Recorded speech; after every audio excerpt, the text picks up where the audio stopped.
20 жртви се повредени од руски ракетен напад во украинскиот град Запорожје.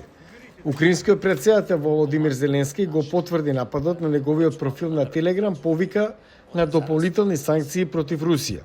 Новиот американски претседател Доналд Трамп го обнови повикот до двете страни да ја прекинат војната. Нашите напори да обезбедиме мировно решение меѓу Русија и Украина се во тек. Многу е важно тоа да се заврши.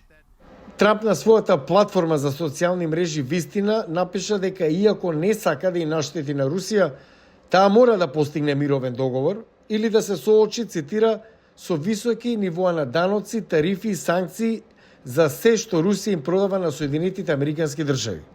Портпаровод на Кремљ Димитри Песков ги отфрли заканите. Особо каких-то новых елементов. Не гледаме некои особено нови елементи, остануваме подготвени за диалог. Сад со Трамп на власт имаат моќ, велат некои аналитичари.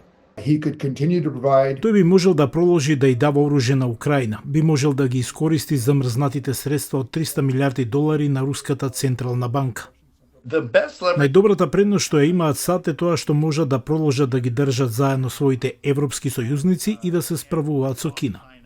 На Светскиот економски форум во Давос, генералниот секретар на НАТО Марк Руте рече дека Европската унија мора да ја зголеми финансиската поддршка за Украина сега, бидејќи руската победа би била уште поскапа за алијансата на долг рок.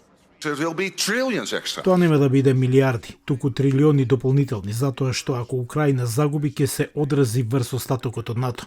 Повторно, тоа ќе биде многу повисока цена од она што го размислуваме во овој момент, да ги зголемиме нашите трошоци и да ги зголемиме индустриските производства. Руте исто така предупреди дека избрзаниот, но неповолен мировен договор за Украина би бил геополитички, цитирам, голема грешка.